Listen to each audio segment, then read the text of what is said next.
The Canadian Navy is right at the beginning of the largest rejuvenation in its peacetime history. We're spending in the order of $4.3 billion to complete the Halifax class Modernization frigate life extension program.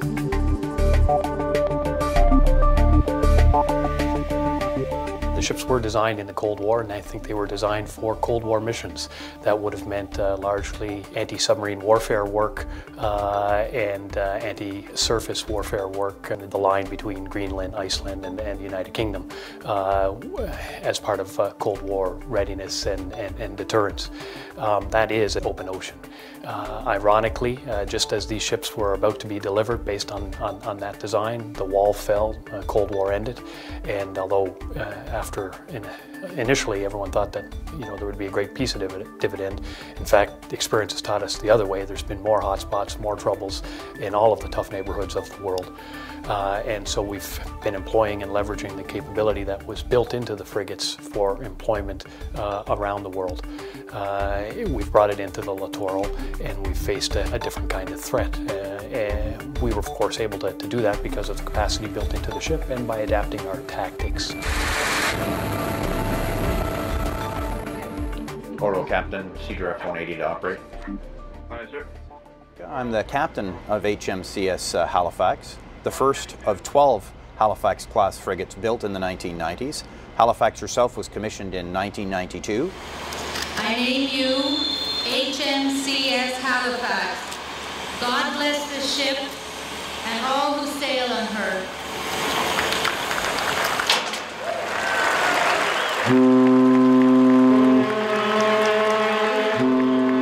We're pretty proud of what we've achieved, both with our contractors and through the Navy, in producing a product that Canadians can definitely be proud of. We're in a ship where we feel comfortable once we get all the bugs worked out, get the crew worked up to where we can go in harm's way with confidence that we can do our jobs and survive to come back to our families.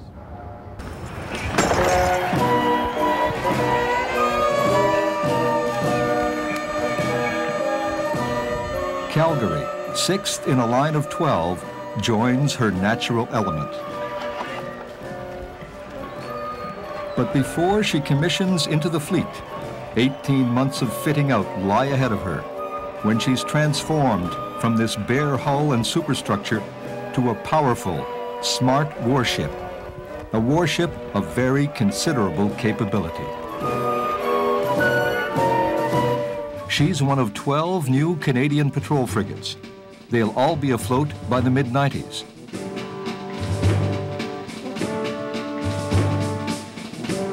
Some are undergoing trials.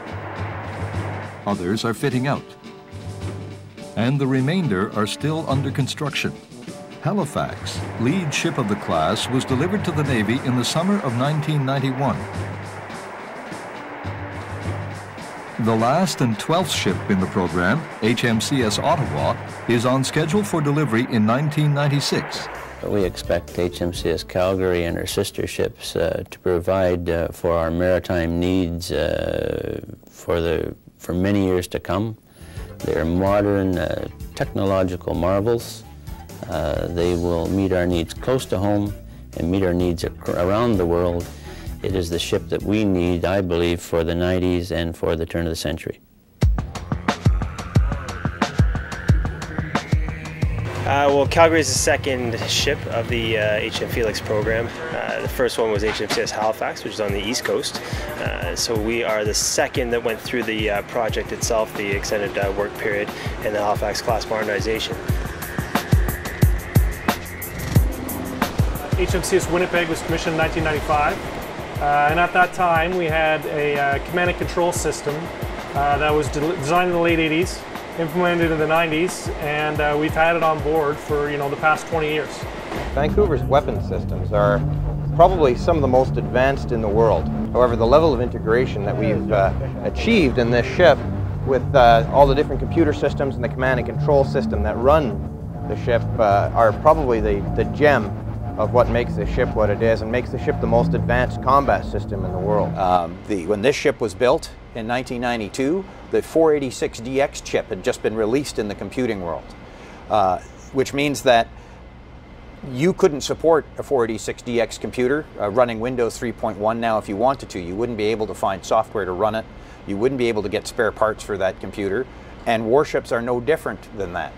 Much of the technology on board the ship is circa 1980s technology.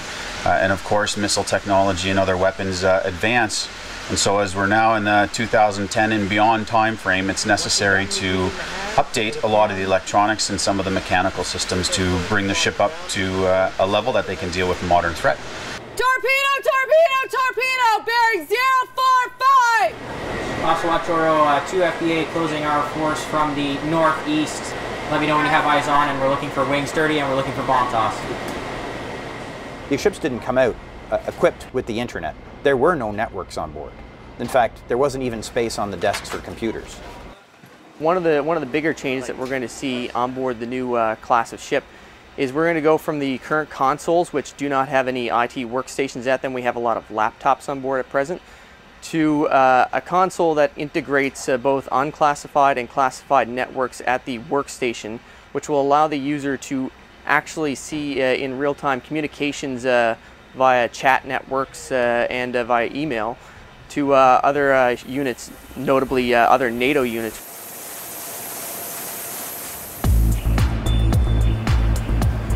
Now we look at a current and evolving threat that is faster, stealthier, more maneuverable, and able to really exploit the advantages of being in that more congested littoral in a way that it challenges our systems. The inshore environment is very complex. It provides fresh water mixing with salt water, multiple temperature layers, which makes anti-submarine warfare very difficult. And of course you're operating close to land, which means that threats from land and from over the land approach with very reduced warning times, which means that you need to have sensors and weapons that are capable of reacting far faster than the ones for which the ship was conceived. And on top of that, they have to be able to operate in an area where there's a lot of clutter, a lot of merchant shipping.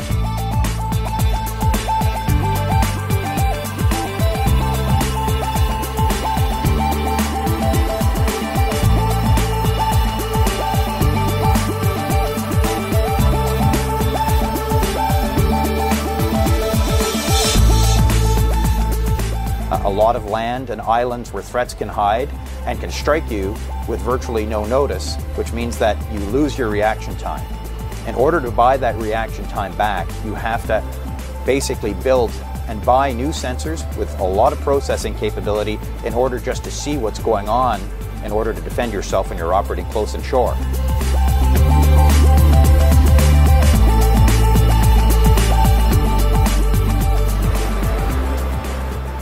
Oh, yeah, no, this project has been years in the making.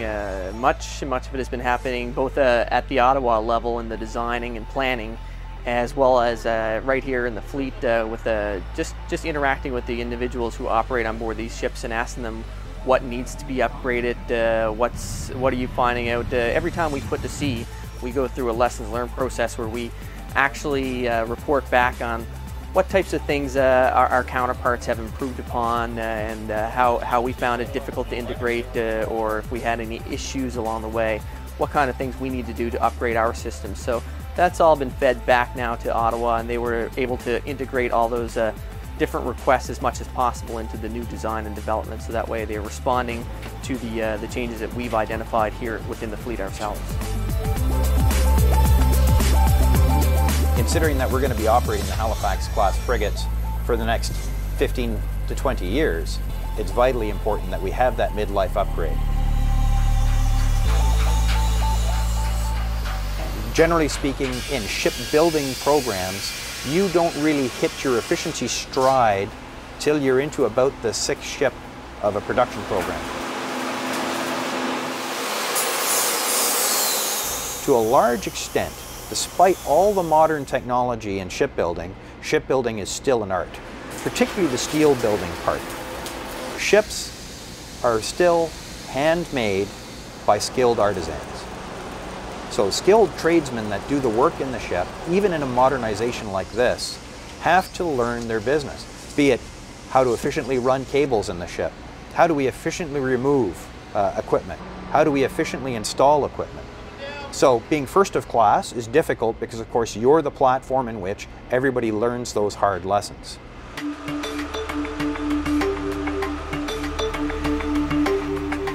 So this is sort of the process of baselining the ship. The military is removing a lot of the old equipment that requires overhaul. We've replaced some of the diesels that the military said would be replaced before it goes to the civilian shipyard.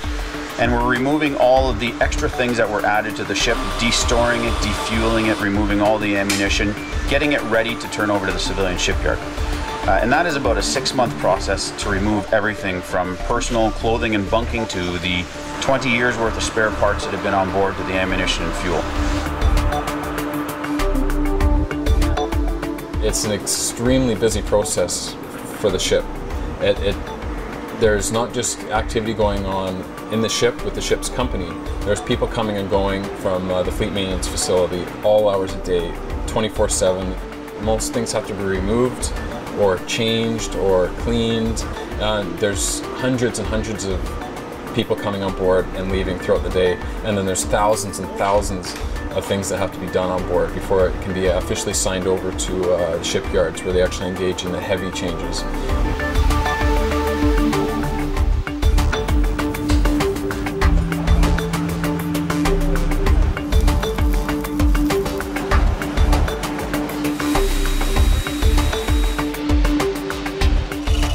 Are cutting holes in the hull. Because there is so much heavy equipment, the old electronics. What used to be able to be done by a computer bank that was 6 feet long and 3 feet wide is now being done by something that is the size of a laptop. So all of these old things are very difficult to remove from the ship, and they're actually cutting a hole in it to remove. And that's being done by big shipyards, and Lockheed Martin that's responsible for this part of the contract. Shortly, all the deck plates that are just below us here will be pulled up. If you do pull those up anytime, you'll see miles and miles of cabling that has to be removed, but before that is removed, it has to be logged, and personnel have to check every single end of it, make sure they record where it's coming and where it's going, and then that has to come back in later on with all the new equipment. It's a big task. If you go anywhere in the ship, look up, you're going to be accosted with cabling that no one's ever seen in their life, unless you've worked on board a ship. In a combat ship or a military warship, every single system is connected to one another in some way or another, both for power, for information, or for any other network connectivity between different things. And that means for miles of cable, because every system can't just be connected in one way. In a warship, everything has to be redundant. That means everything has to have at least 2, 3, 4 sometimes cables running from different areas. So that's a big task, as you can imagine, is that every single line of cable has to be recorded somewhere, where it starts, where it ends, where it goes, what spaces it goes through. And if you look between different spaces, they're sealed in with a certain type of putty material, which is there for sealing the cables, making sure they're secure as they proceed through different bulkheads, but maintaining some level of integrity between the spaces as well, for either smoke, fire, or other things that may be an issue with regards to damage control. If you've seen on the ship and whatever other videos that have been seen earlier, was you see something we call Christmas tree tags. And the Calgary, there was at one point where they sat down for a week doing nothing but those tags, identifying serial numbers, getting technical inspectors to stamp them, and certain people to sign them off. Where this time we were way ahead of the game this time, probably by 4 or 5 months. Okay, here's our piece of equipment, here's a template from the other CPFs, and off we go. Too easy.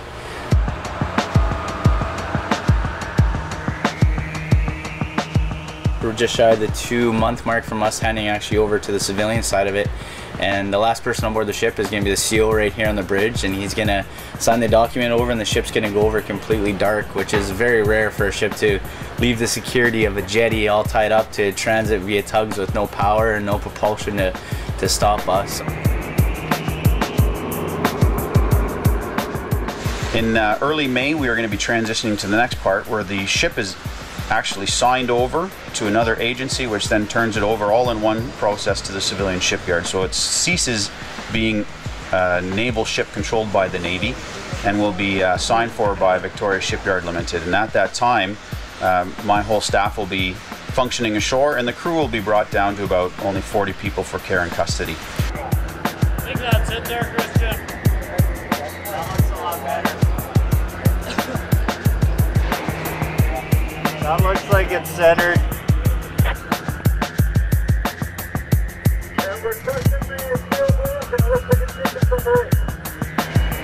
How's that? Touch the kill block, take me some weight. Oh, yeah. Very bad visibility. Oh, right? yeah. I think you're probably closer than that by looking at this.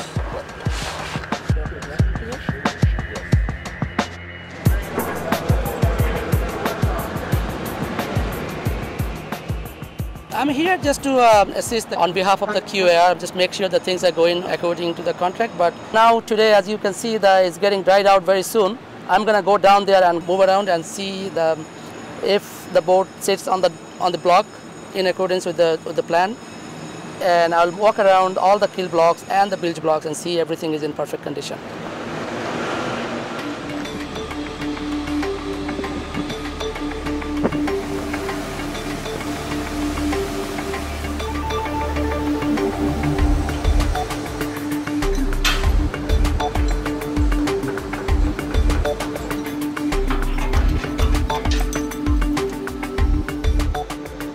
To redesign the mast for new equipment foundations is probably about a year pre-engineering.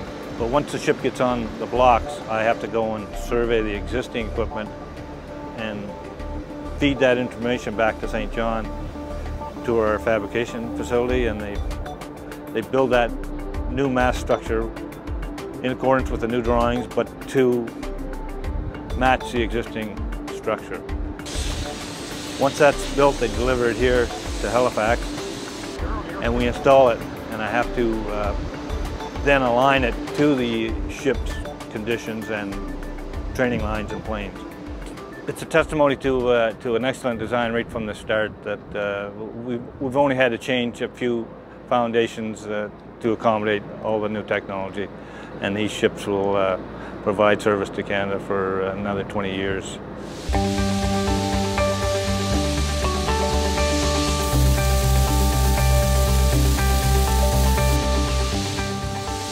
The ship in about 1 year will be turned back over to the Navy, and then about a year-long process starts where we re-embark all the military equipment, and we set to work to make sure it's functioning properly, and the ship will start doing a sea phase where it's actually trials equipment. So right now we are in the midst of the whole HCM Felix process. It's a very interesting time.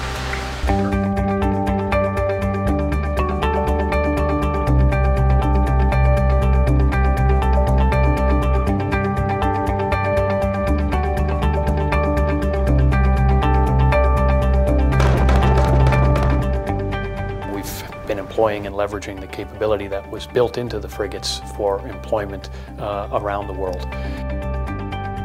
The world's changing, and we need to ensure that we have the capacity to deal with that. And that was the driving emphasis behind this modernization, because as you look at it, having wrung what we can out of the already built capability, we've taken this opportunity to invest in updating the frigates so that they can have just a successful second half of their life as they had in the first half.